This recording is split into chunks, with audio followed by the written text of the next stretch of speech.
Good evening, ladies and gentlemen. I'm Meadsy69 and welcome back to some more random replays. Today we have 4 replays for you today, and we're going to kick it off with the FV4005 driven by Qasim.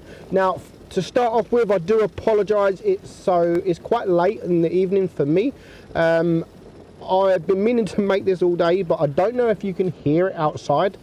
It is absolutely chucking it down with rain, and it stopped me making videos because obviously I'm doing all my videos in my car at work, and with the microphone it was just too loud. So I think it's calmed down a little bit. It's still noisy, like really noisy, so hopefully the microphone doesn't pick it up too much, but if it does, I do apologize, but I can't help Mother Nature, and I do need to.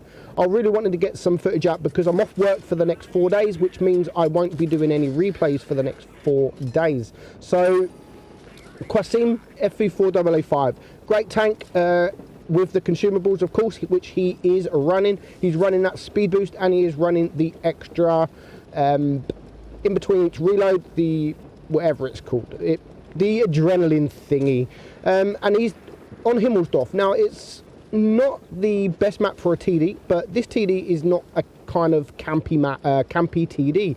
He's going to play it brilliantly. He is sat at the back, and this is one of the only games, one of a few games I see where every single tank goes left towards the tracks, and I mean every single tank. Every tank on the field is the left side, which is great for him because there's plenty of tanks at the front, which means he is able to get some side shots. So already on the counter he has 2,300 damage, but I think he got a couple of blind shots on the Jaeger. Lovely high roll there, 575 into the Centurion, puts him now down to a 1 shot, and he can back up, hide behind the building and go for the full magazine reload without anyone troubling him. So 3.5k, so he's on around 4k damage at the moment, and he's going to see if he can get fire. He's got 5 seconds left on the reload. He is now spotted. He shouldn't have poked out as quick as he did, but he is now going to get a shot in on the grill. Nice 530 roll into him,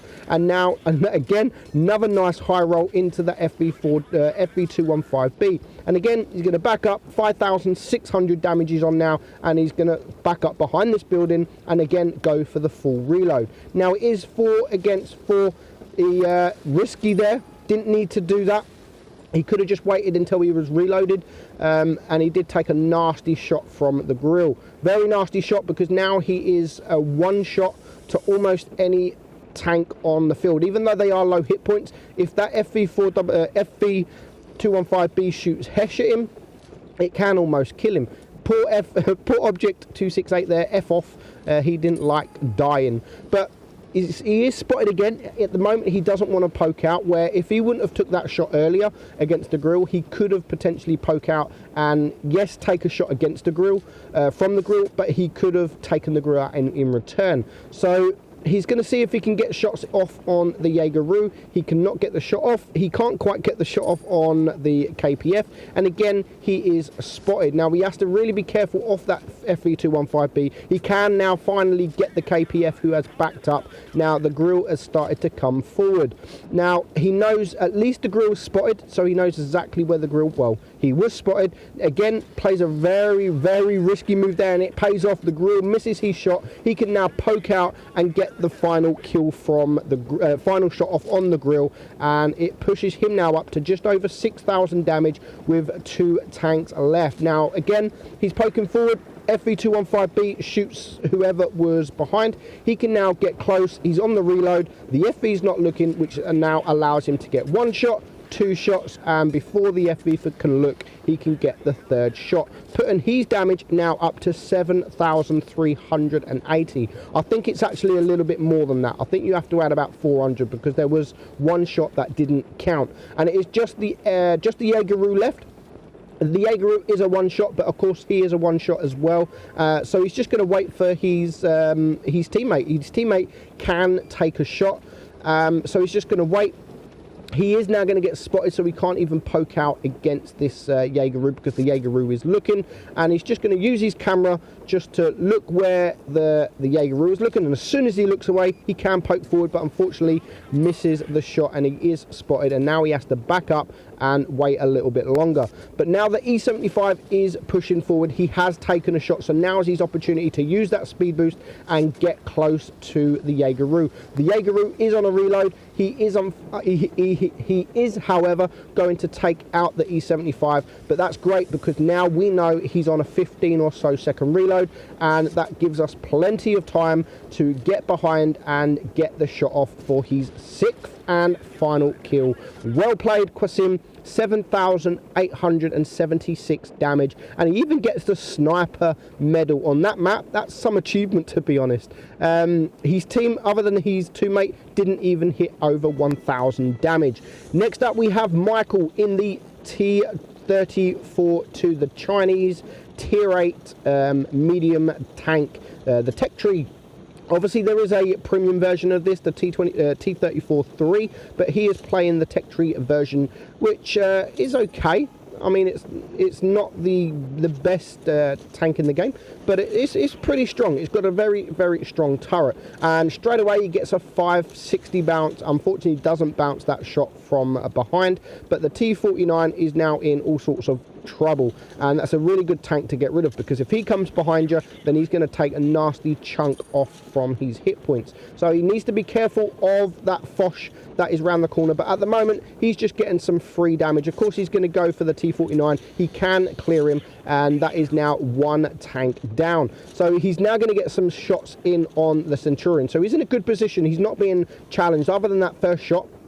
He nice high roll, nice fire on that Centurion. He's still burning over 800 damage in one shot, and that means the IS-3 defender can clear him. So far it's looking pretty comfortable. I mean, 7 against 4, what could go wrong? Well, to start off with, that stupid T-49 moron. Yeah, how stupid was he? I think he rammed and then he just died, like, and he even laughs about it. Like, he thinks, well, my team are going to win, let's have some fun. But everything's going to start changing soon. There is one AFK on his team, which is the Borzik, and there goes the WZ-120 FT. So all of a sudden it is a 4 versus 3. There goes the Lerva. It is a 4 versus 3, but don't forget there is one AFK on his team. Sorry, I think it's the Tortoise, not a Borzik. And there goes the ST. So now it's 3 against 3. Well, 2 against 3. Luckily, he can get behind him, misses that shot on the Foch, but he is going to get to the side of him, and the Foch kindly allows him to just sit behind. Like, cheers, Foch. You could have just stayed where you were, but thank you very much. And he goes for the shot, and he gets the little ram for the kill, which now just leaves it officially 2 against 2. He's going to get a nice shot there on the SU. The defender is a 1-shot, and this SU is the highest DPM tank in the game, and there is also a full hit point T-34 who has just missed his shot, which allows him to stop, get a shot off, and then carry on. He needs to run now. If I was him right now, I would honestly go by my Tortoise, my AFK, and allow them, and make sure they know I'm going there. And I mean, try and remain spotted so they know that you are heading that way. That was a lovely shot there against the SU. He does get shot in return, but he does bounce a shot. Lucky bounce there. He's now on 3,800 damage. He's 523 hit points, and he just gets away with that. He doesn't want to jump down here and lose hit points or get tracked. So he was, I think, heading towards, but then now this was for me, this was a bad move. This was a bad move. He does manage to take out the SU, which is quite lucky. He does get shot in return, so he is now just a 1-shot against a full hit point T-34. So he's just going to wait for the T-34 to come. Luckily, the T-34 isn't such a good player. So missed there, but he also misses his shot, and now he's just going to go ring-a-ring-a-rosy around this. Now remember, the DPM on this tank isn't very good. The T-34 probably has just as good reload as this, but he has that advantage of speed, and he can just wait around this corner, and as soon as the T-34 pokes around, he can get the shot off and then hide behind this little house here. So the T-34, I don't know what he's doing. He needs to just rush. He needs to just rush. I mean, he's quick enough to get behind this building, I think, to get around. I don't think the T-34-2 is quick enough to keep circling. Eventually, he will catch up with him. He will catch up. Now, again, nice shot. The T-34 thought he was side scraping. No, he wasn't. And now he's a two-shot. If he can get one more shot off, then anything can happen. He's going to wait. Again, he's going to get that shot. The T-34 just doesn't have a Scooby. And now, all of a sudden, they are both a one-shot.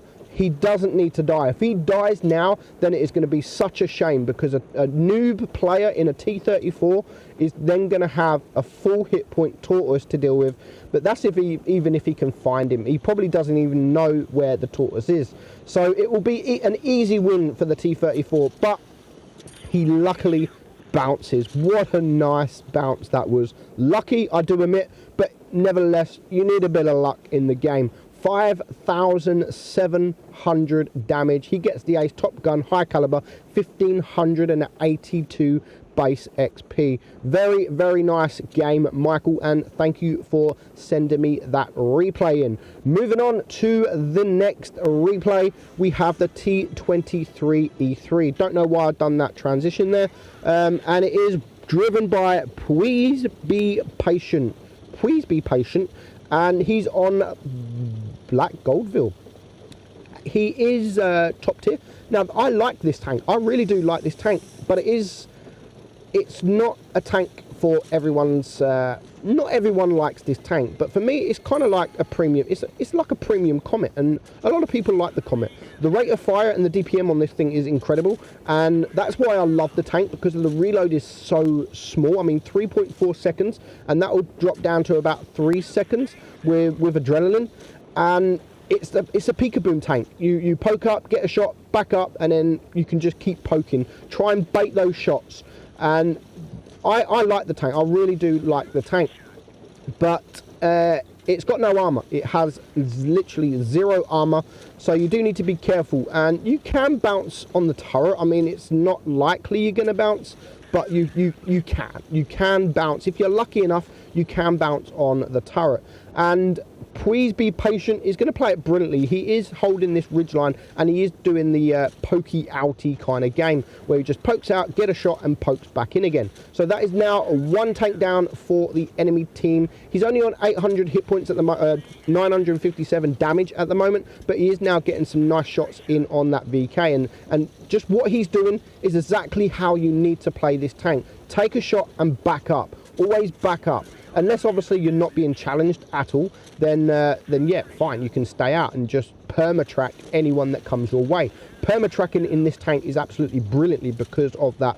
I mean, what, 2.8 seconds with adrenaline? You can really perma-track pretty much anyone. So you do need to be careful, however, because again, as I've said, it has no armor whatsoever. But when you're top tier, it doesn't matter so much, especially when you've got your team around you like here. This guy wants him. This guy doesn't want anyone else. He just wants him. And unfortunately, he does get shot from behind. But this VK is now a one-shot, but he does get shot in return. So he's got 3 module damages. He's got the ammo rack damage, which now puts his reload up to over 6 seconds, which makes the tank a little bit different. You can't just do that pokey outy game. And he hasn't got any repair kit. He decides to run the speed boost over the repair kit, which I probably wouldn't do. I don't really run the speed boost on much tanks now. So he really needs the speed. He really needs that repair kit, and he's still got to wait 19 seconds for his multi-repair kit to come available. So he's now flanking around. He's already on 2,500 damage, which is a pretty good job in this tank. and there is still 3 tanks left alive. A couple of them are still full hit points. Now, there's no rush. They are winning on supremacy points. So he's now got his repair kit. He's going to use it. And finally, he can start dishing out that DPM again. But there is a TD, there is an SU-100Y somewhere that is not spotted. And it's only going to take him a splash of HE to clear him. Now, the KV-3 takes out the VK to bring it down to a 4 versus 3. They should still have this. He's now getting some side shots without getting spotted in return. The KV-1S gets a shot off with someone else, and he now backs up without being spotted. So there is the SU. At least now we know where all the tanks are, and the SU-152 on his team is still full hit point. So it's still looking very good for his team. 4 against 3, and there is a couple of low hit point tanks. So it's really only, he needs to be careful with all of them, of course, because he is a one shot, but I would definitely leave the SU-100Y because it hasn't got a turret. It's a slow tank. This is just the rate of fire of this. If you can get behind the SU, there will be nothing the SU can do about it. So he's going to now focus on the KV-1S. Is he going to risk poking out? Yes, he is, and it does pay off, and he manages to take him out. 3 against 2. His VK is a one shot. There he goes, and now they bring it down to a 2 versus 2. But the KV-3 is on a big reload, which means he can dish out some 3 or 4 shots before this guy's reloaded. But he is now coming. He's going to be reloaded any second, but he misses his shot. That was silly of him, and it's going to definitely cost them the game. And he's able to shoot him 3 times before he's even reloaded. So they now bring it down to a 2-on-1. He needs to flank around. There's no rush. There is no rush. Don't risk now. Don't risk poking out just to try and get some more damage. You're already on 3,900 damage, which is incredible for this kind of tank. And I'm not sure if the SU has just gone AFK on his team, but don't do it. Don't do it. Wait. At least wait until he shoots the SU, because he is spotted. They're on 800 supremacy points, so there is no rush. And there he goes. There is the SU. He's going to use this opportunity to make his push, and he needs to push pretty quickly. The reload's not so bad on the SU, but this is a quick tank, and now we have an SU-100Y that has not got a turret in the middle of a map, and there is literally nothing he can do about it. So now he's just pumping up some free damage. Going to take 2 more shots. 1, 2, and it is over. 4 kills, 4,800 damage. Top gun, high caliber, 54,000 credits earned as well, which isn't so great actually for this tank for that much damage. Gets nice XP though. The SU did a pretty good job. 3,300 damage. That might have even been an ace. I'm not sure. I didn't click to see. I'm pretty sure that would have been an ace as well. Last battle, we have a K91, and is driven by Scarlet Genesis, and they are going to do brilliantly, absolutely brilliantly. Scarlet, not sure it's a girl's name, so we are going to call her a she, because why not? It's a girl's name, so you are being called a she whether you are or not. They're going to push left, which is a good decision. There's 2 mediums on each team and a light tank on each team. So pushing left is a good decision. Now, this is an encounter game. So the K91, as I said in one of my previous replays, which we had another K91, is a very, very strong tank now. Very strong tank since Wargaming buffed the damage to 350 alpha. And gets a nice shot there. The armor's nothing special. We're in a tier 10 game now. That is a nice shot. 401 damage for the first shot. 328 for the second. It's got 1 more. Is he going to be able to do it? 363. So in 1 round, that was unfortunately it does take a shot there. So in 1 clip, 1,092 damage. It's a very nice tank. I haven't played it that often, to be honest. I do need to play this tank some more just to see if it is really as good as it seems, because I really don't play it enough. I played it to get the review when they buffed it, but other than that, I haven't really played this tank, but I need to, because since it's been buffed, I have been getting so many replays with this tank. and it's actually performing really well since the buff. Have they buffed it too much? I don't know. Maybe they have buffed it too much, which is a shame, because the likelihood of them nerfing it is slim, because it is a premium or enriched tank. Even though they can nerf enriched tanks, Wargaming I don't think really have ever done it, and they still don't like doing it unless they absolutely have to.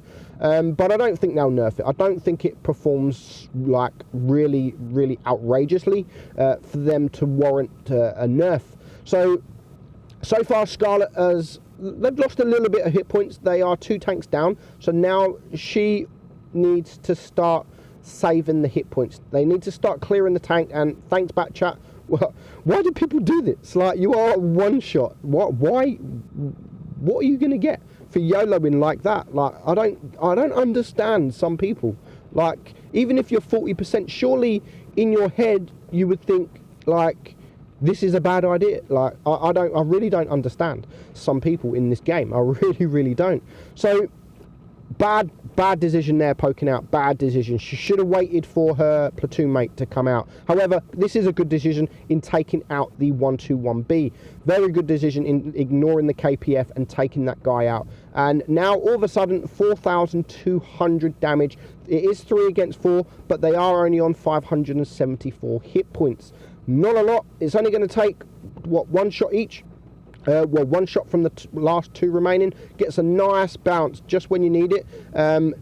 Really need to be careful of that T30, because that was probably the only tank, or that is the only tank on the enemy team that can clear them with 1 shot, unless the WZ or the VK high roll. The VK is not going to high roll because the VK's gone back to the garage. So they now bring it down to a 3-on-3. They have 2 kills and 4,900 damage, and she has also bounced 1,300 damage, which is pretty good. The turret is really kind of weird on this tank. It can bounce, it has got some armor, but it's not like crazy armor. And thanks to this Type 61, who is just kindly giving them the rear, they are able to get a few nice shots, if putting their damage up to 6,100 damage. And they already know, look, Scarlet aced. They already know that this is 100% an ace, and they can actually take a shot here. They can risk poking out, but they do get shot.